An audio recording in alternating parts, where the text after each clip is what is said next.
Fisherman, identify yourself. You're trespassing on a Navy frequency. The shout burst through the old Marine radio, making Elias Morgan freeze mid-motion in the stillness of the morning on his small fishing boat. He hadn't even understood what was happening when the signal began to crackle violently, and then another voice cut in deeper, steady hard as steel. Steel Phantom reporting. Elias went completely still. That call sign had vanished more than 40 years ago, and it belonged to a man the Navy had once recorded as missing, presumed never to return.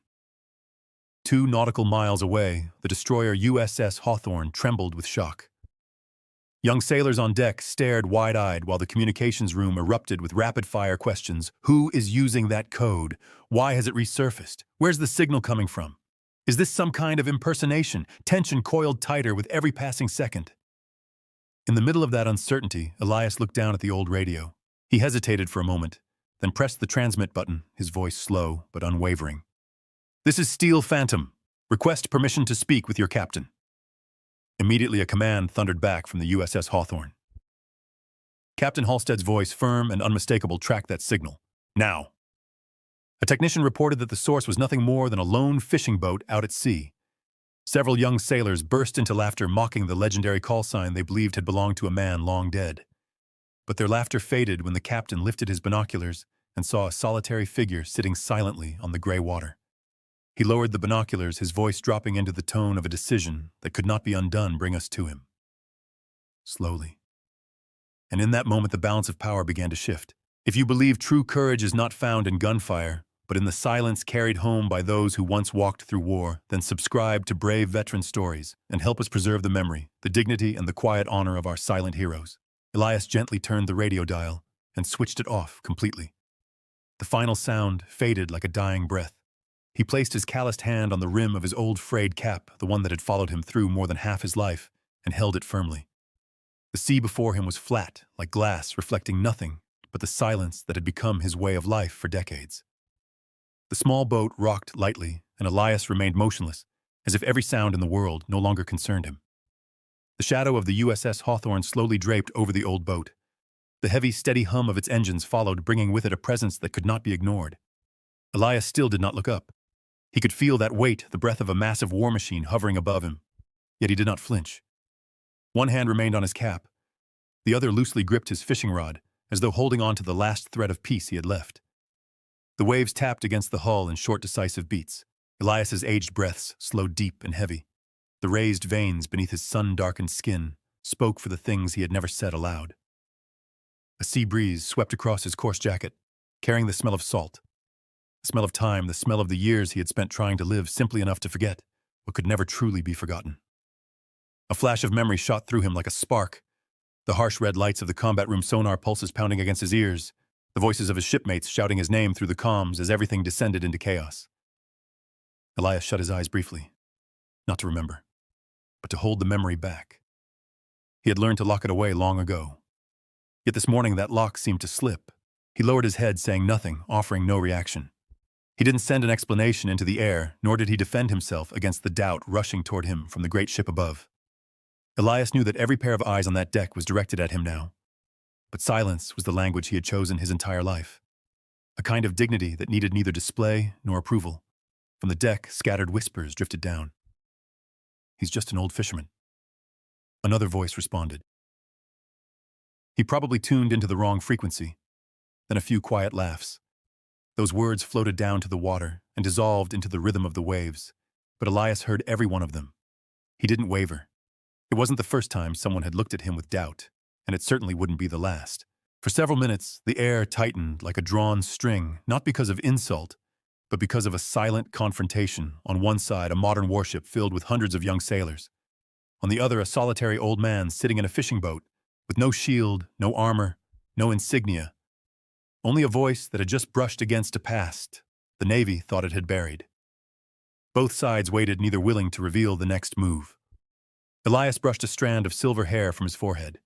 He opened his eyes, staring straight into the water, where the massive ship's shadow loomed closer. No emotion, no fear, only a stillness few could understand. The stillness of someone who had once stood between life and death without trembling. The stillness of someone who knew he didn't need to say a single word to prove anything. He tightened his grip on the fishing rod, a small gesture, but enough to help him hold on to the familiar rhythm of his life.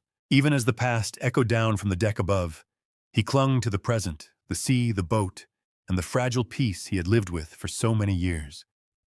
Yet anyone could sense that this peace was on the verge of breaking. Something was coming, and Elias knew a person cannot run forever from the things that once defined them.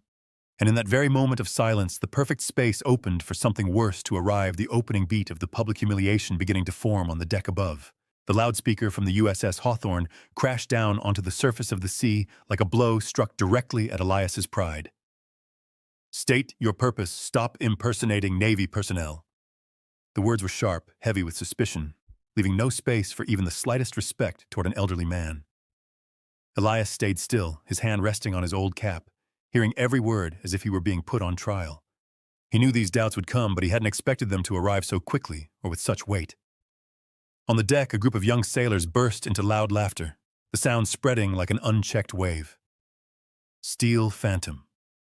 That code name's a myth. The remark slipped out carelessly, yet it cut straight through the calmness Elias was trying to hold on to. Another voice chimed in, mocking. "That radio looks like he pulled it from a junk market." And then a third voice added, "He's probably trying to jam our signal. Or maybe he's just lost his mind." Those words fell on him like handfuls of wet sand, heavy and cold. Elias slowly lifted his head, his eyes meeting dozens of young faces staring down at him with a mix of amusement and disdain. And in the split second, their eyes met, something faint flickered inside him.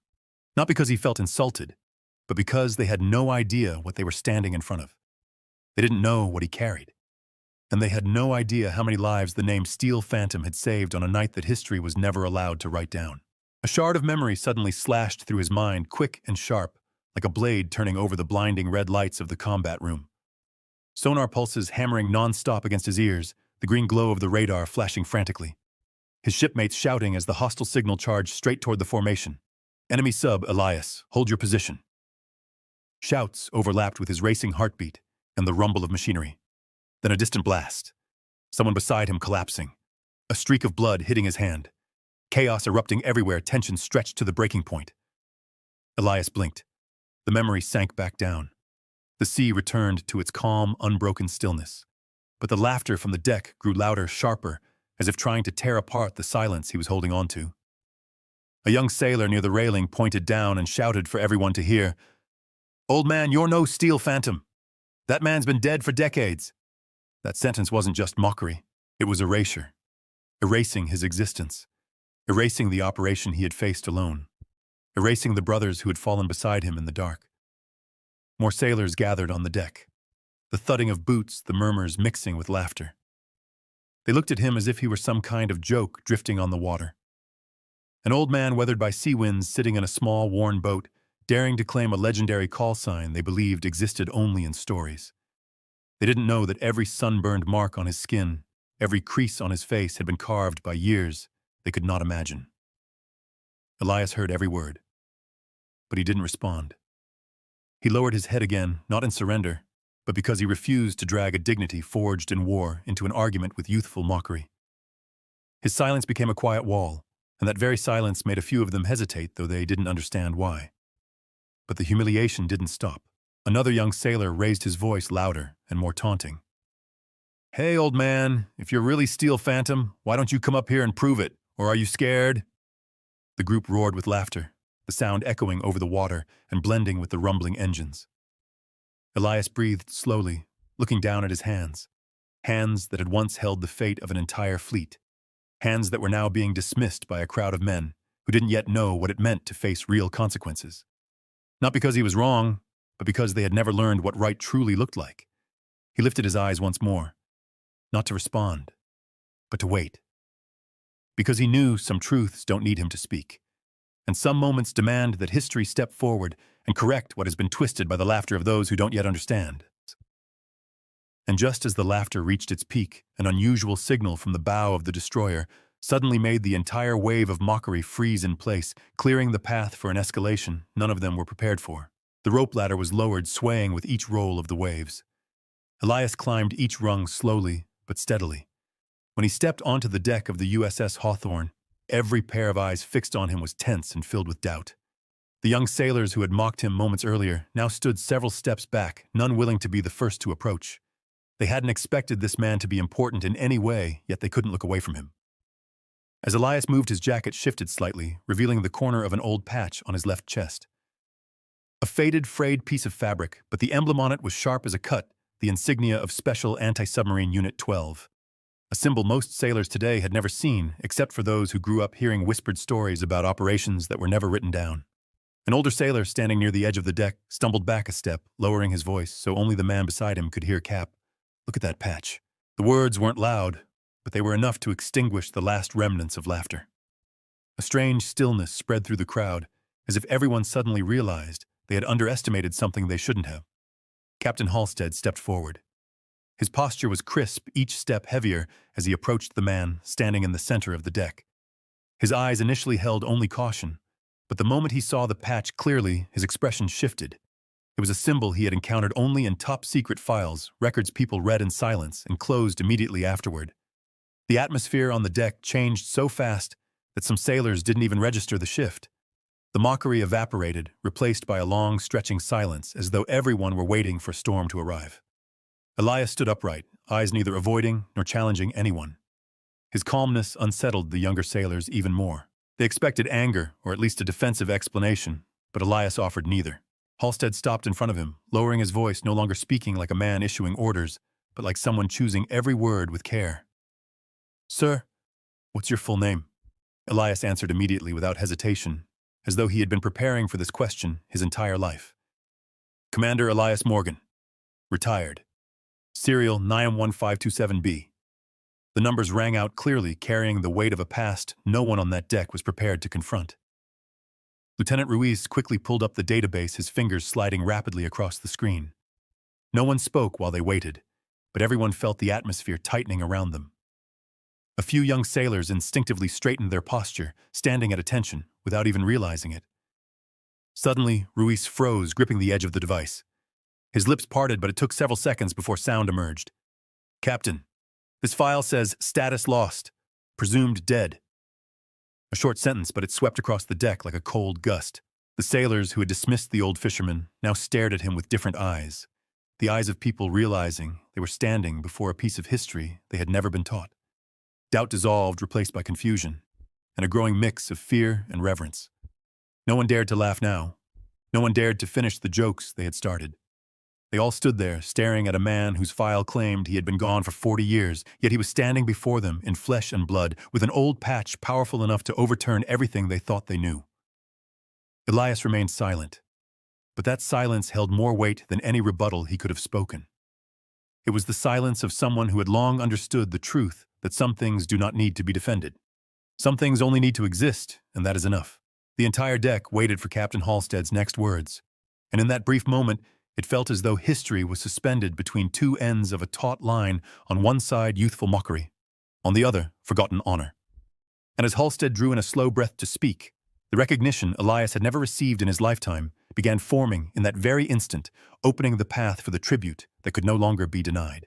Captain Halstead stood with his back straight, his shoulders tightening, as if he were facing a ceremony he dared not take lightly. He raised his hand in a salute, the motion crisp and exact, neither slow nor misaligned. "Commander Morgan, it's an honor to have you aboard." His voice was deep, slow, and carried an unmistakable respect. In that moment, the once noisy deck, loud enough to drown out the wind, fell into absolute silence. No one moved. No one spoke. A solemnity spread like an invisible wave. Then one by one, beginning with the nearest row, young sailors lifted their hands in salute according to regulation. No attention command was given. They did it by instinct, the instinct to honor a man they now realized they owed more to than they had ever imagined. Every mocking laugh from earlier vanished as though it had never existed. The playful eyes turned wide, then respectful. Each sailor stood there looking at Elias Morgan, as if witnessing a living fragment of history walk out from pages they had only heard about in scattered stories from older veterans. Halstead turned back to face the entire crew. He took a breath, his gaze sharpening. This man, known as Steel Phantom, prevented a nuclear strike in '84 during an unregistered operation. The words dropped onto the deck, heavy as steel. The entire ship froze. The young sailors who had never heard of that operation suddenly understood that they were standing before someone who had helped keep the world intact as they knew it. A feat never written into textbooks. A mission with no medals. A truth locked inside classified archives for 40 years. No one dared to speak. They simply looked at him, the silver-haired man standing among them, his jacket worn, his hands marked by time. The man they had assumed was just an old fisherman clinging to the past, now stood before them as a monument to a kind of honor they had never fully understood. A senior sergeant, one of the few who had heard stories about Special Anti-Submarine Unit 12 from his father, stepped forward. His uniform fluttered slightly in the wind, but the hand he raised in salute did not waver. His voice was rough, but steady. "Sir, thank you for what you did." No one told him to say it, but everyone on the deck knew he was the only one who truly understood even a fraction of the burden Commander Morgan once carried. And that single sentence marked the complete transformation in the attitude of everyone present. They no longer saw Elias as a lonely old fisherman, but as a legend whose story had never been told. From where Elias stood, the water below shimmered with each small wave. Beneath the surface, the shadow of the massive ship and the shadow of his own figure merged into an image that felt like a silent ceremony. One without flags, without music, without speeches. Only the solemn respect of uniformed men and women bowing for the first time before someone they had misjudged. Elias looked into the eyes before him. There was no pride, no arrogance, only the calm of a man who had sacrificed much of his youth for the safety of others. He said nothing. He had never needed praise. Yet in that silence he felt something he had not felt in 40 years: recognition. And that recognition created a stillness everyone could feel, as though the entire deck were holding its breath, waiting for an even larger truth about to be revealed. And when Captain Halstead turned toward Lieutenant Ruiz and signaled for him to open the file he was preparing to discuss, the whole ship understood that what they had just witnessed was only the beginning of a story history had buried for far too long. Inside the briefing room of the USS Hawthorne, the air thickened as if it were holding on to every breath. Captain Halstead placed a thick dossier on the table, a black cover, its edges worn from being opened many times yet never fully read. He pushed it gently toward Elias, speaking slowly, as though each word needed careful consideration. Operation Silent Reef. Lead Commander Elias Morgan. Codename Steel Phantom. Ruiz looked up, his young face overtaken by astonishment. Halstead opened the file, each page carrying the weight of secrets buried for 40 years. He began recounting the operation, not in the voice of a storyteller, but of a man suddenly aware he was standing before a piece of history far too significant to treat lightly. He tailed an enemy submarine alone in black water where a single miscalculation meant instant destruction. He turned to the next page, revealing coordinates and timestamps. He blocked their missile launch path when they were already in firing position. Then Halstead paused, his gaze falling on a timeline marked in red ink. He broadcast a warning to the entire fleet with only seconds left. 7 seconds. Just 7 seconds. And that decision saved hundreds of lives. The room fell silent, sealed as if by invisible walls. Ruiz glanced at Elias, his voice small yet overflowing with genuine admiration and curiosity. "Sir, how did you know you were right?" Elias looked down at his hands, the overlapping wrinkles forming a map of his entire life. He answered slowly, without pride, without lengthy explanation. "I didn't. I just couldn't let them die." One sentence, but it rooted Ruiz to the spot, as though he had just heard something beyond anything his training had ever prepared him for. Halstead closed the file but kept his hand on top of it a moment longer, as if he could feel the cost embedded in every page. Then he spoke, his voice dropping deeper. "Elias, the Pentagon has been searching for you for months. They're declassifying a series of old operations. Operation Silent Reef will be made public next year." Halstead looked straight at him, and in his eyes was not only respect, but gratitude from an entire generation that followed after. "They intend to award you the Naval Honor Star. And finally, record what you did." Elias tilted his head slightly, as if the words didn't quite apply to him. Then he spoke softly, almost like a confession. "I didn't do it for medals." Halstead responded immediately without hesitation, his voice firm and carrying the weight of someone who understood the value of memory. "But generations need to know the cost of their freedom." The words cast the room back into silence. Not the awkward kind, but the silence of people realizing they were witnessing a moment time itself had once tried to bury. A truth not revealed with cannon fire or grand celebration, but with the quiet integrity of a man who had never asked for anything in return. Ruiz, standing behind Halstead, tightened his hands as if he had suddenly come to understand the true meaning of the uniform he wore each day. Every pair of eyes turned toward Elias had changed no more distance, no more doubt, only gratitude for the man who had carried the darkest part of war, so they would not have to. Elias looked around the room. There was no pride, no triumph. But something appeared on his face for the first time that morning: acceptance. Not acceptance of accolades, but acceptance that the story he had spent his life trying to bury was finally being seen for what it truly was. Halstead placed a hand on his shoulder. A gentle squeeze, a final acknowledgement. The truth was no longer locked inside classified files. It was alive again in this room. In these younger men who never knew that their peace had once depended on a decision made in 7 seconds. And as they left the briefing room, the footsteps of the young sailors slowed beside Elias, as if waiting for him to say one more word, opening the door to a moment when respect would reach the deepest part of their hearts. As everyone left the briefing room, a long silence settled over the hallway, as if they all needed a few extra seconds to digest the truth that had just been revealed. In that quiet space, the young sailor who had mocked Elias earlier stopped walking. His hands clenched together so tightly, the knuckles turned white. He swallowed hard, then stepped closer, his voice trembling like someone facing his own mistake head-on. "Sir, I misjudged you." The words didn't come out smoothly, but they were sincere enough to make Elias pause. He looked at the young man, a face still full of youth, eyes shining with a mixture of regret and newfound respect. Then Elias placed a hand on the sailor's shoulder, the rough, weathered hand of someone who had once held the helm of a warship on nights when life and death were separated by only a breath. "It doesn't matter what I was. What matters is what you become."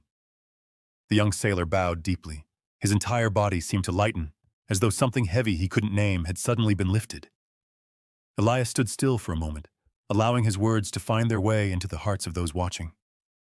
He knew the real lesson was never about who he had been, but about who the next generation would choose to become. A gentle breeze drifted through, bringing with it the familiar smell of salt, and something in Elias's chest tightened. In his mind, old images rose not like a raging storm, but like soft waves, deep and endless. The faces of his comrades appeared, their laughter echoing through the ship's corridors, the sound of waves striking the hull at night, the calls they shouted to one another in the dark. Then everything faded, leaving only the faces he would never see again. He closed his eyes briefly, letting the memory settle, then opened them to look at the young sailor. "Take care of your crew, honor your oath, and don't let a medal decide your worth." 3 sentences, but they carried the weight of 40 long years. The young man lifted his head, and for the first time since Elias stepped aboard the ship, there was no trace of doubt or mockery in his gaze. Only deep, honest reverence for a man he realized too late was a living legend, even though Elias had never once claimed to be one. The sailor stood at attention by instinct, back straight, chin slightly raised, as if silently promising he would live up to the lesson just given to him. No ceremony, no command. But the seriousness of his posture spoke louder than any apology or thanks. Elias offered a faint smile, warm yet touched with quiet sadness. The smile of someone who had watched young men carry burdens heavier than their age, and who always hoped they would not have to pay the same price. He knew the greatest lesson war had ever left him wasn't how to win, but how to live without betraying the sacrifices of those who never made it home. A few other sailors walked toward him silent, but full of respect, as if the sincerity of the young man had opened a shared door for all of them. No one interrupted. No one tried to make the moment grand. They simply stood near him in a simple but meaningful moment, one where respect needed no words, only presence.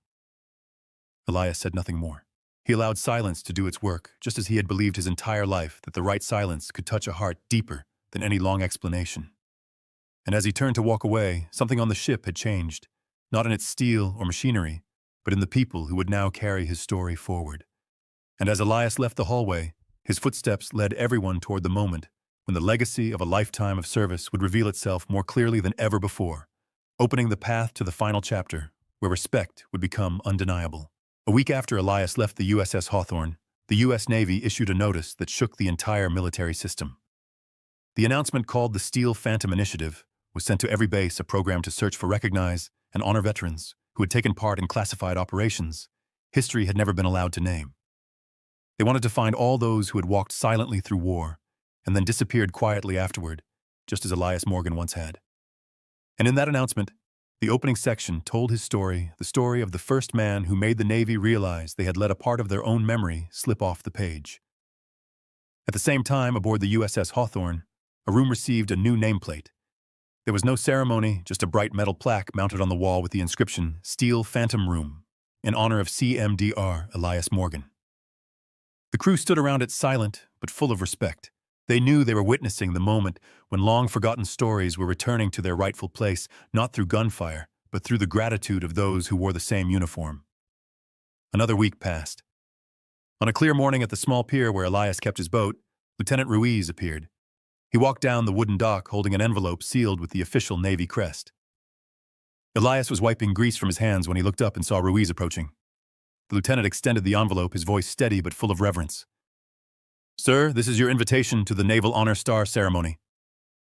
Elias took the envelope but did not open it. He turned it over in his hands, studying the crisp folds, then spoke a quiet sentence more to himself than to the man in front of him. "I did what I had to do." Ruiz straightened his eyes, no longer carrying the youthful cockiness he had the first day Elias stepped aboard the ship. "Sir, you changed how we see the uniform. It wasn't flattery. It was the truth drawn from everything the entire ship had witnessed." Elias nodded gently.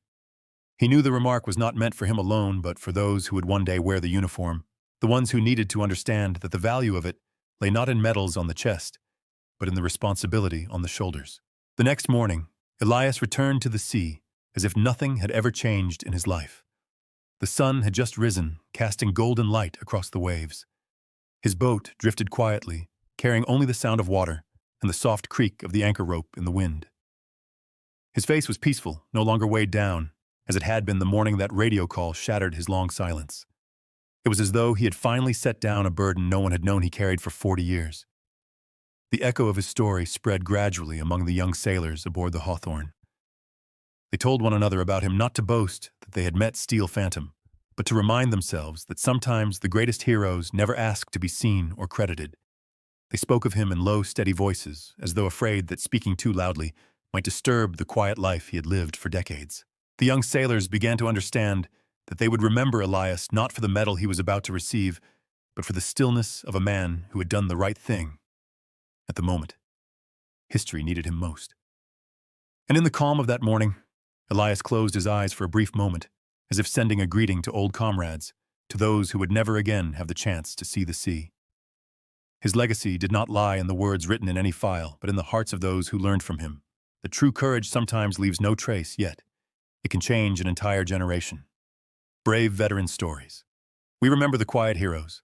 If this story makes you believe that honor and kindness never retire, please like, share this video, and subscribe to Brave Veteran Stories so that none of their memories are ever forgotten.